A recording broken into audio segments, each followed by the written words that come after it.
Uma boa noite a todos. Que possamos, então, neste momento, fazer algumas reflexões que sejam úteis para o nosso trabalho de exposição espírita, mas também a utilização adequada das palavras também em nossas vidas.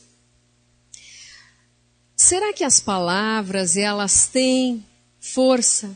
Será que as palavras, elas conseguem de alguma forma influenciar em nós? Sim ou não? Sim. Conseguem influenciar nas nossas atitudes? Com toda certeza, né? Com toda certeza, existem palavras de ânimo e existem palavras de desânimo. Existem pessoas que nós conversamos e essa pessoa, após conversarmos com ela, a gente diz: que bom conversar com você, me senti tão bem. E outras, a gente já não pode dizer a mesma coisa. Quando nós conversamos com alguém e a gente diz: que bom conversar com você, nós estamos nos referindo a alguém, será que é otimista ou pessimista? Otimista. Com toda certeza é alguém otimista, é alguém que utiliza a palavra para reerguer com quem essa pessoa está falando. Então, para que a gente possa exemplificar isto que nós estamos colocando, nós vamos lembrar de uma história dos sapinhos. Era uma vez uma corrida de sapinhos. Começou então a competição, mas como a multidão não acreditava que os sapinhos pudessem alcançar o alto daquela torre, o que mais se ouvia era: que pena, esses sapinhos não vão conseguir. Não vão conseguir. E os sapinhos começaram a ouvir isso e a desistir. Mas havia um sapinho que persistia e continuava a subida em busca do topo. E a multidão continuava: que pena, vocês não vão conseguir.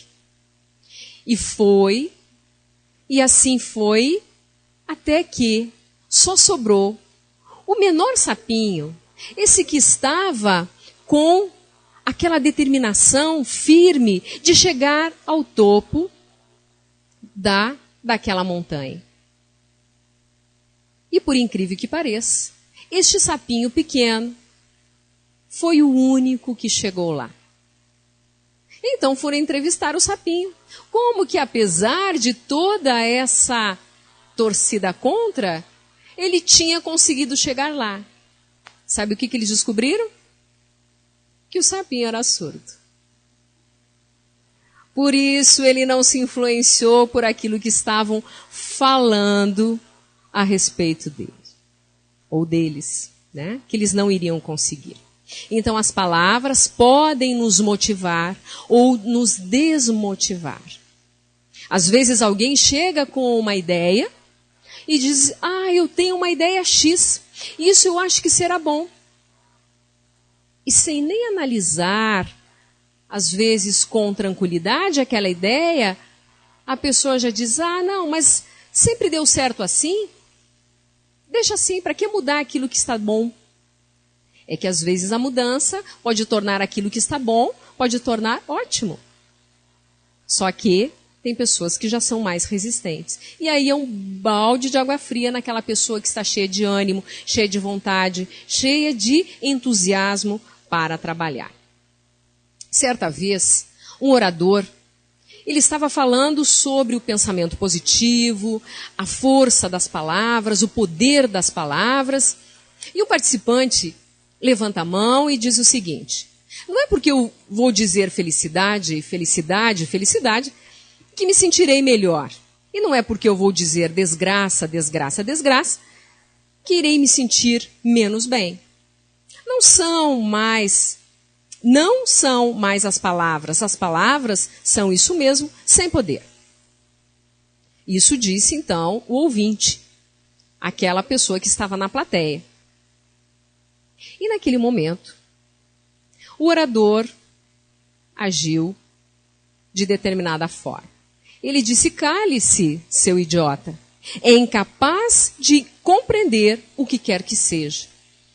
O participante ficou o quê? Paralisado, mudo, mudou de cor. E se prepara para replicar agressivamente. Você é uma espécie... E naquele momento, o orador levanta a mão e diz: peço que me desculpe. Eu não quero magoar. Peço que aceite as minhas sinceras desculpas. O participante então se acalma, as outras pessoas começam a murmurar, há uma agitação na sala, e aí o orador intervém.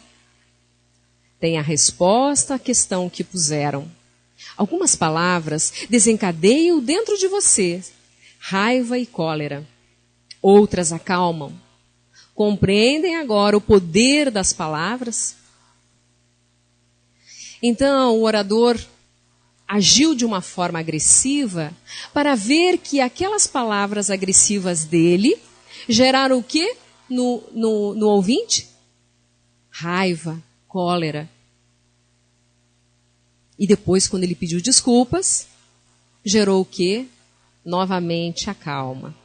Então, as palavras têm o poder de mudar o nosso estado íntimo. As palavras podem modificar as nossas emoções. Emmanuel, no livro O Consolador, responde a seguinte questão. A questão é a seguinte: qual a importância da palavra humana para as conquistas evolutivas do espírito? E ele diz assim: a palavra é um dom divino, quando acompanhada dos atos que a testemunhem. E é através de seus caracteres falados ou escritos que o homem recebe o patrimônio de experiências sagradas de quantos o antecederam no mecanismo evolutivo das civilizações. Então, aqui Emmanuel nos diz que a palavra, ela é um dom divino se ela é acompanhada de quê? De atos que testemunham. Atos que testemunham. Então, se eu falar algo, eu tenho que, pelo menos, se eu ainda não consigo 100% colocar em prática, eu tenho que, pelo menos, fazer o esforço para estar mais próximo daquele ideal. E quando nós estamos fazendo dessa forma, as nossas palavras geram poder, força. Vocês imaginem alguém fazer o comercial de um produto que ele sabe que é péssimo. Se a pessoa for fazer esse comercial, mas ele sabe que o produto não funciona, será que ele vai conseguir convencer os ouvintes? Provavelmente não. Porque nem ele acredita que aquele produto funciona, ele sabe que não funciona. Então, quando nós estamos falando, em especial, a doutrina espírita, ela tem que ter já penetrado o nosso coração, a nossa razão e o nosso coração. Para que a gente possa falar com convicção, para que a gente possa falar daquilo que nós já assimilamos, já entendemos. Mesmo que estejamos fazendo um esforço para que aquilo se torne a prática do nosso dia a dia. Ainda do mesmo livro, Emmanuel nos diz assim: é por intermédio de seus poderes que se transmite, de gerações a gerações, o fogo divino do progresso na escola abençoada da Terra. Também Chico Xavier, no livro Fonte Viva, nos fala sobre a importância da palavra. E diz o seguinte: cada vez que arrojamos para fora de nós o vocabulário que nos é próprio, emitimos forças que destroem ou edificam, que solapam ou restauram, que ferem ou balsamizam. Então, a gente já ouviu pessoas dizerem que existem palavras que ferem mais do que uma agressão física. Existem palavras que geram um estado emocional tão baixo que é uma verdadeira agressão. Então, as palavras que nós utilizamos, elas devem ser de que forma? As melhores possíveis. Falarmos com o coração, falarmos com emoção, falarmos com elevação. Emmanuel também diz que a palavra é tão importante que em qualquer domínio da vida, que o próprio apóstolo João começa a narrativa evangélica que nos legou com um trecho inesquecível. No princípio era o Verbo. Isso está no livro Janelas para a Vida. Joana de Ângeles também, no livro Episódios Diários, no capítulo 11, também fala sobre a palavra. E diz o quê? Poderoso veículo de comunicação, a palavra é instrumento que poucos utilizam como deveriam. A boa palavra ergue e consola, ensina e corrige, ampara e salva. A má palavra envenena e mata, enlouquece e fulmina, desequilibra e arma de ódio. Continuando, dispões deste abençoado instrumento para preservar a vida e enriquecê-la de bênçãos, que é a palavra. Usa o verbo com sabedoria, ensinando, ajudando, impulsionando as pessoas ao avanço, ao progresso. Nem sempre é muito fácil nós nos escutarmos, não é verdade? Às vezes, escutarmos uma fala nossa, e a gente às vezes percebe a nossa fala, quem tem filhos vê isso. Às vezes a nossa fala a gente vê nos filhos. Nossa, mas eu digo isso. E agora que eu me dei conta, de onde ele tirou? É de mim, eu que falo isso. Né? Quando é algo bom, muito bom. Mas e quando é algo que não é tão bom assim? A responsabilidade é nossa. Porque Joana de Ângeles também diz que nós somos responsáveis não só pelo mal que nós fazemos, ou pelo bem que nós fazemos, mas pelo bem que nós deixamos de fazer, ou também pelo mal que é consequência daquele bem que nós deixamos de fazer.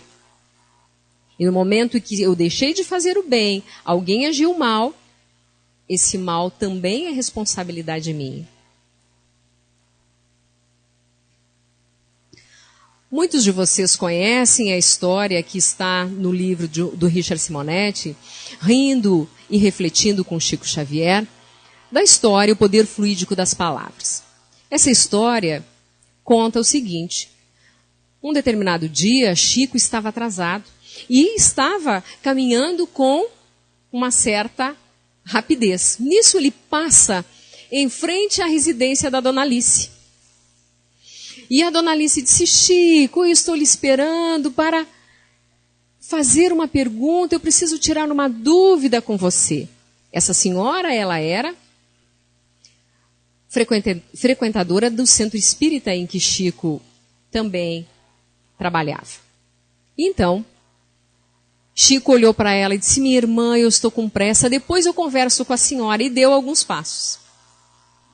E como Chico tinha, né, aquela alma maravilhosa que é Emmanuel, seu mentor espiritual, sempre a lhe chamar a atenção quando ele agia de uma forma inadequada, Emmanuel disse: volta, Chico. Você vai perder pouquíssimos minutos. Volta e dê atenção a essa irmã. E o Chico voltou.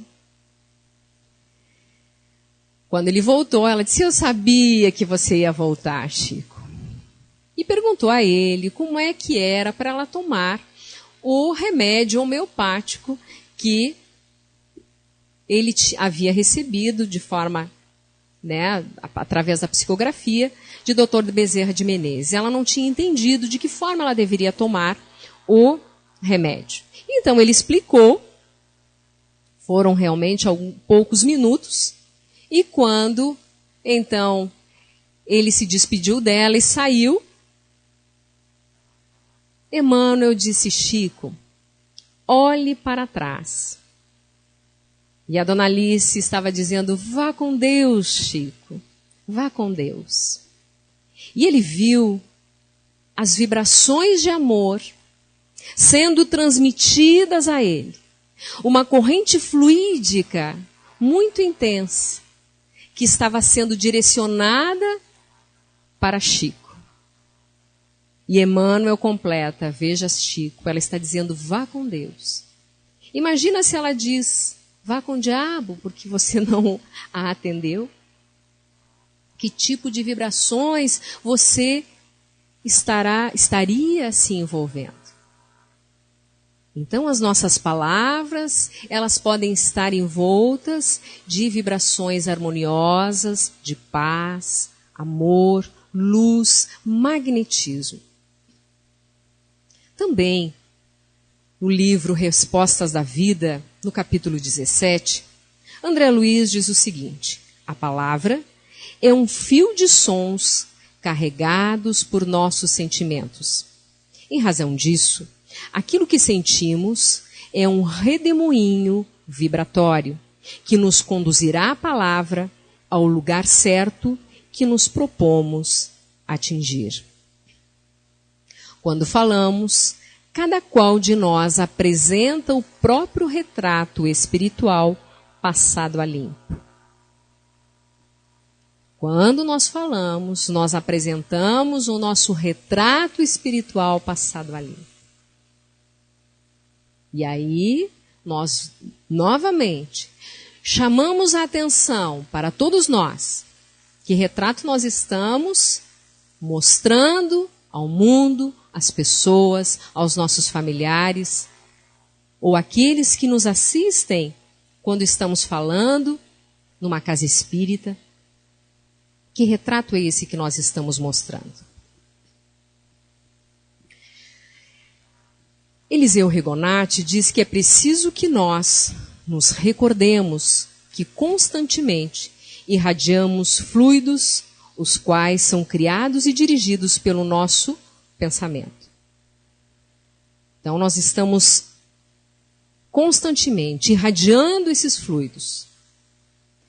Tanto irradiando quanto absorvendo fluidos. Criados por aquilo que nós pensamos. Pensamentos puros criam fluidos puros. E conversas puras dão mais força a esses fluidos, que podem ir beneficiar grandemente todos aqueles a quem são dirigidos. E se a conversa for elevada, beneficiará e fortalecerá a todos. Também, isso está no livro O Evangelho dos Humildes, de Eliseu Regonati. A boa conversa, a conversação edificante, usar a palavra de forma adequada em todos os momentos da nossa vida. Isso é vivenciar a doutrina espírita, é vivenciar aquilo que a doutrina nos ensina. E aqui nós vamos fazer algumas colocações a partir da programação neurolinguística. Vamos lembrar como é que ocorre a percepção e a interpretação do mundo. Lembrando que todos nós interpretamos o mundo conforme a nossa visão. É como se cada um de nós tivesse um mapa. O meu mapa, ele está da forma com que eu pude construí-lo a partir das minhas vivências. Então, eu tenho um mapa e cada um de vocês tem o seu próprio mapa. Cada vez que nós avaliamos uma situação, Nós avaliamos essa situação através do nosso próprio mapa. E é por isso que muitas vezes existe aquela situação assim. Eu estou olhando para o meu mapa, olhando para a situação, avaliando a partir do meu mapa. E eu olho no mapa e digo, como é que esta pessoa não está vendo isso? Mas aquilo pode estar muito claro no meu mapa. Mas talvez não exista no mapa do meu companheiro, daquela pessoa que eu estou dizendo que ele não está vendo. Mas ele não está vendo mesmo. Por quê? Porque no mapa dele, talvez aquilo não exista. Ou está muito escondido. E talvez para mim esteja com luzinhas piscando. Mas é o meu mapa. Então, em relação ao mundo, existe a nossa realidade externa. Quais são as portas da percepção? Numa visão materialista, a gente pode dizer a visão, a audição, o tato, o olfato, o paladar. E numa visão espiritualista, a gente pode dizer também a intuição, a mediunidade. Mas as portas da percepção, com a visão puramente materialista, visão, audição, tato, olfato e paladar. Essas são as portas que a gente vê o mundo. Só que existem filtros para que eu possa perceber isso. E esses filtros estão ligados às nossas crenças, aos nossos valores e aos nossos interesses. De acordo com as minhas crenças, valores e interesses, eu vou filtrar aquilo que está acontecendo no mundo externo. Isso vai ter uma representação interna para mim. Isso vai proporcionar em mim algum tipo de estado emocional. E isso vai mudar a minha fisiologia. Ou para melhor ou para pior. E isso vai gerar o quê? Comportamentos. O meu comportamento, ele será de acordo com o quê? Com esses meus filtros, de acordo com o meu mapa. Por isso que tem tantas diferenças. Como é que uma pessoa, uma determinada situação, para aquela pessoa é algo extremamente difícil. E para outra, aquela mesma situação é algo que é tranquilo. Vamos dar um exemplo? Eu conheço uma pessoa que se ela vê uma barata, ela quase desmaia. Ela fica em pânico ao ver uma barata. Claro que ninguém deve gostar de ver uma barata. E nem ficar feliz e dizer, ai, uma baratinha. Claro que não. Nós não gostamos de ver barata. Mas algumas pessoas entram em verdadeiro pavor. Por quê? A barata morde? A barata é um bicho que vai causar um problema muito sério? Claro que transmite doença, sim. Mas a pessoa não está com medo das doenças possíveis que a barata, por onde ela andou, vai transmitir. Ela tem medo do bichinho mesmo. Porque no mapa dela, a barata é um monstro. Como ela fez esse registro? Bom, depende do que ela vivenciou. Vamos supor que ela era pequenininha e a mãe viu uma barata e deu um grito. E subiu em cima de uma cadeira. A criança levou aquele impacto e para ela, então, barata e monstro é a mesma coisa. Então, é como ela fez esse registro. Então, nós registramos as situações de acordo também com as nossas emoções e de acordo com aquilo que nós conseguimos interpretar naquele momento. Só que aqui entra algo muito importante, que é a linguagem e as imagens mentais. A gente tem que lembrar que o nosso cérebro ele está constantemente criando imagens. E baseado nessas imagens, nós escolhemos como interagir com o mundo. Como interagir com o mundo. E essas imagens são a fonte primária da escolha de nossos comportamentos. Vejam bem, os nossos comportamentos estão ligados às imagens mentais. E essas imagens mentais, elas são formadas a partir daquilo que nós vemos, ouvimos. E vai afetar, então, no nosso comportamento. Existem duas maneiras da mente receber esses dados. De que forma? Aquilo que a gente vê e aquilo que a gente ouve. Então, a imagem verbal é um efeito poderoso no comportamento humano. Então, as imagens mentais. Alguém falou algo e eu pensei. Eu criei alguma coisa a partir daquilo que está sendo falado. Qual a importância disso? Por exemplo, a gente tem que lembrar que o nosso cérebro ele não consegue processar a palavra não. O cérebro cria uma imagem que não era para ser criada. Como assim? Como assim o cérebro cria uma imagem que não era para ser criada? Vamos imaginar uma mãe que ela chega e diz assim, ó, meu filho, dá um leite para ele e diz, meu querido, não derrame o leite. Tá? Não derrame o leite. Qual é essa frase? Não derrame o leite. O que vem na cabeça da criança será? O que ela vai ver? O que ela vai ver? Ela vai ver o leite derramado. É isso que ela vai ver, o leite derramado. Ela vai ver. Porque nós não processamos o não. Meu filho, não derrame leite. Tu está ligando o quê? Ao derramar o leite. Ele vai ver o leite derramado. E agora, há algo assim também que é importantíssimo. O cérebro opera com um processo interno chamado dissonância cognitiva. Essa dissonância cognitiva trabalha em conjunto com a imagem mental e procura transformar aquela visão em realidade. Então, se alguém diz algo, eu vou criar essa imagem, e essa imagem, essa dissonância cognitiva vai fazer com que eu transforme aquilo em realidade. Então a mãe disse, não derrame o leite. A criança viu, criou que imagem? O leite derramado. E pela dissonância cognitiva, a criança vai fazer o quê? Vai tentar, ou melhor, vai fazer com que essa imagem se torne uma realidade. O que ela vai fazer assim de forma inconsciente? Daqui a pouco ela vai bater no copo e vai derramar o leite. Vai derramar o leite. Vocês vejam que quando nós fazemos uma palestra, quando nós falamos, a gente já viu muitas pessoas dizerem, não pensem nos problemas de vocês. As pessoas vão estar pensando no quê?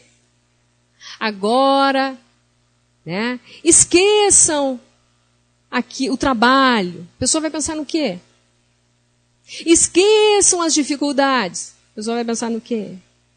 Ela vai pensar naquilo que você está dizendo naquele momento. Ela vai criar uma imagem mental. E essa imagem mental, ela vai procurar fazer com que ela se torne realidade. Por isso, nós temos que ter muito cuidado com aquilo que a gente fala. Porque no momento que nós falamos, nós estimulamos nas pessoas imagens mentais. E às vezes a imagem mental que a pessoa criou é aquela que nós não queremos. É aquela que nós não queremos. Como a própria mãe que disse não derrame o leite. E quando a criança derrama o leite, é como se ela diz para a criança, você não prestou atenção. Na realidade foi justamente o contrário. A criança ficou tão preocupada, ela prestou tanto atenção, que ela fez com que aquilo se tornasse uma realidade.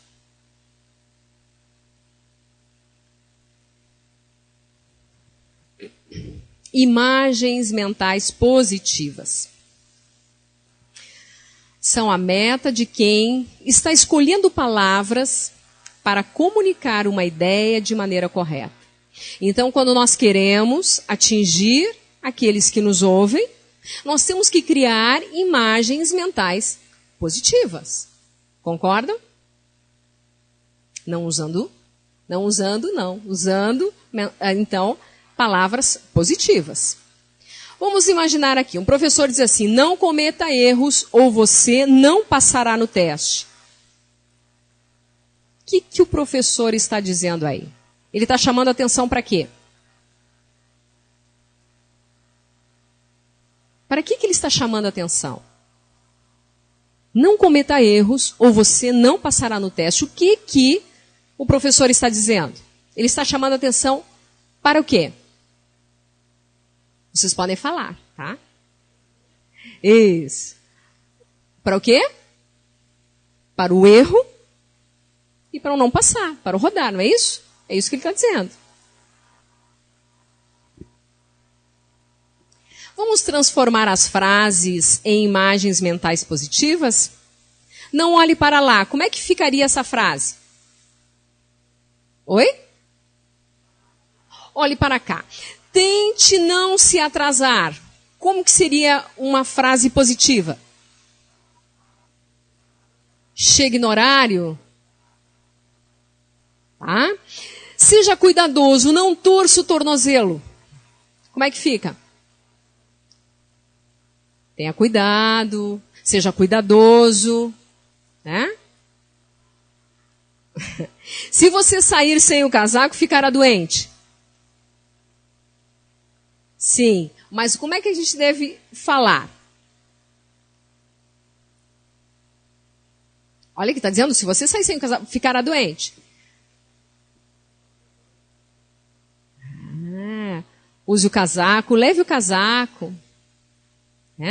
Então, assim, são coisas que nós não percebemos, mas que isso interfere na nossa comunicação. Nós queremos nos comunicar e a comunicação sempre vai acontecer. De uma forma entruncada, mas vai acontecer. A pessoa vai entender o que nós estamos dizendo a ela, ou não vai entender o que nós estamos dizendo, vai entender o oposto. Pode ser? Pode. Auxiliares linguísticos. Cuidado com as palavras não, que a gente acabou de falar. O tentar. Por que será que nós devemos ter cuidado com a palavra tentar? Se eu disser assim, eu vou tentar chegar no horário. Será que eu vou chegar no horário?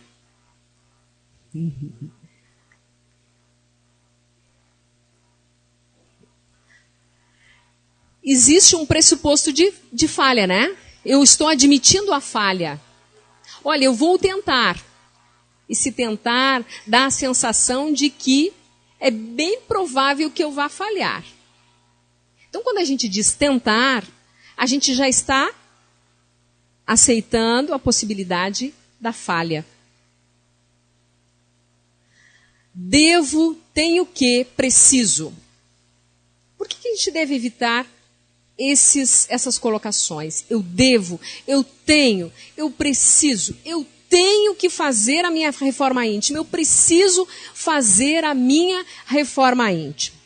Por que isso seria interessante nós substituirmos? Por que será? Porque pressupõe que algo externo controla a sua vida.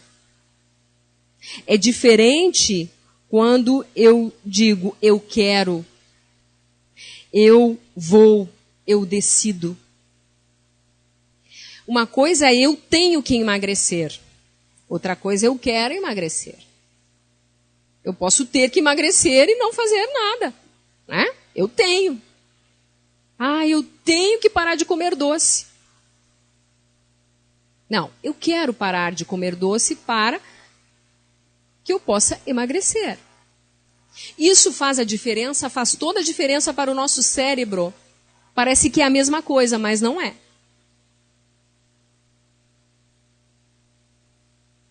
Substituir o mas por e.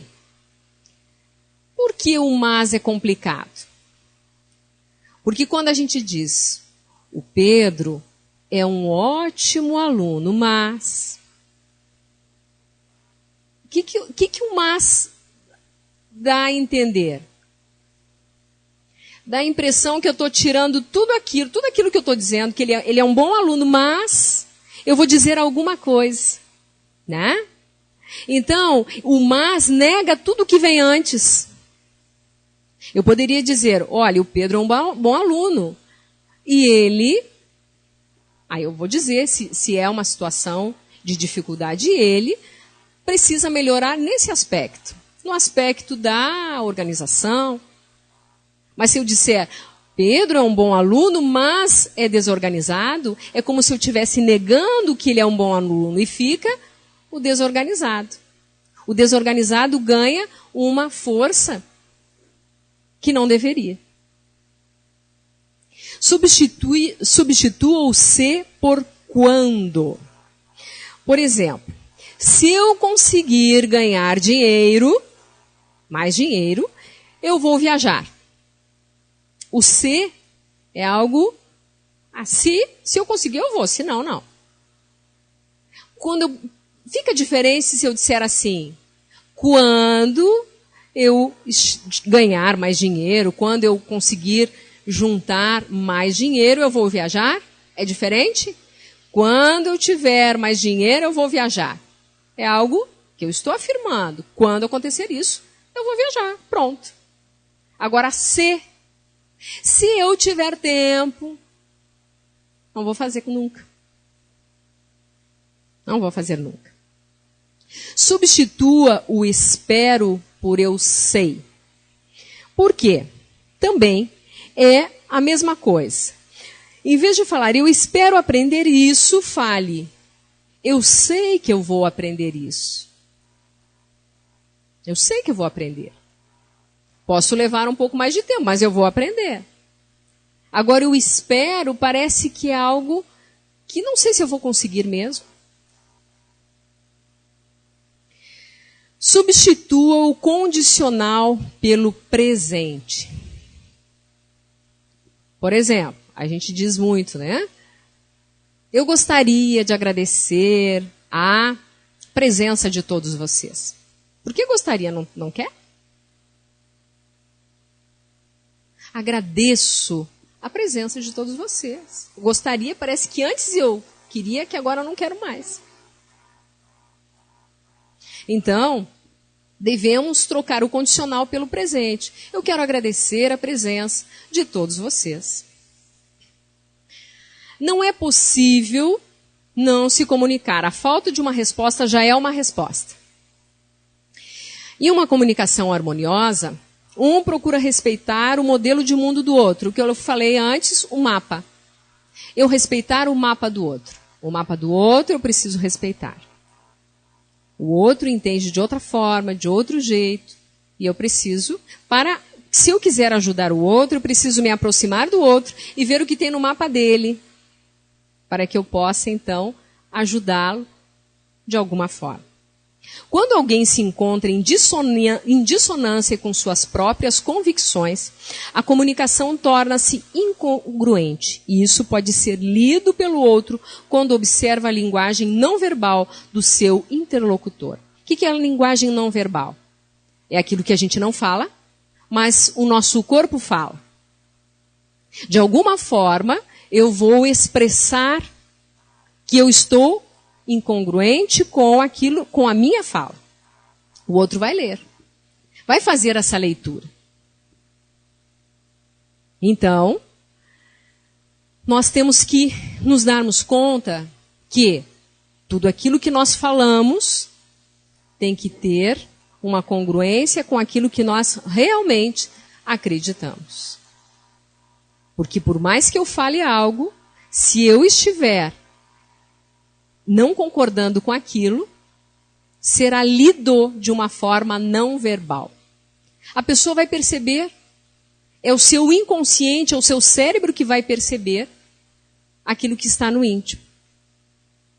E nesse caso, o conteúdo da mensagem, ela vai funcionar da seguinte forma: a linguagem corporal vai ter um peso de 55%, nesse caso de incongruência.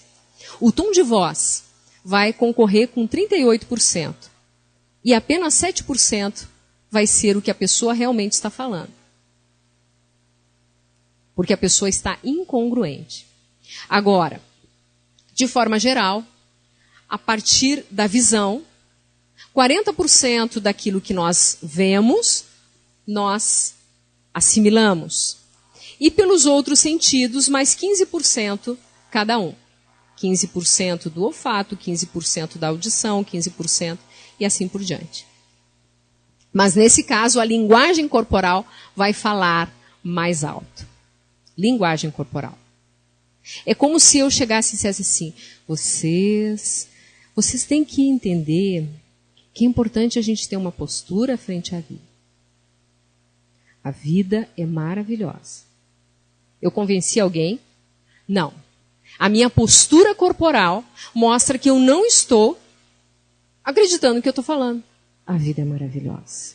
A minha voz, a minha forma de me portar vai contribuir com 55% e meu tom de voz 38%. Não adianta eu dizer que a vida é maravilhosa e eu estar mostrando o contrário. Mostrando o contrário. E o semeador saiu a semear. No livro Cirurgia Moral, João Nunes Maia nos diz, quem aprendeu a ciência de falar bem, vive semeando sementes de luz nos corações que estacionam nas trevas. O poder da palavra é ilimitado, alcança qualidades inumeráveis, curando enfermos, levantando tristes caídos, enxugando lágrimas, consolando e alegrando criaturas. E para encerrar, quem fala sem o coração naquilo que fala, não alcança o coração que deseja ser atingido. Emmanuel, no livro Companheiro, capítulo 29. Quem fala sem o coração naquilo que fala, não alcança o coração que deseja ser atingido. Que a gente consiga atingir os corações das pessoas quando falamos.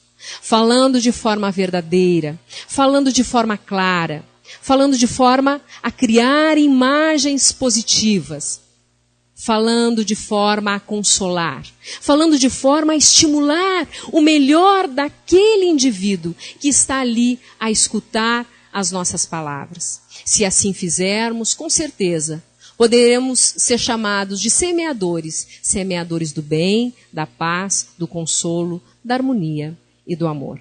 Obrigada pela atenção.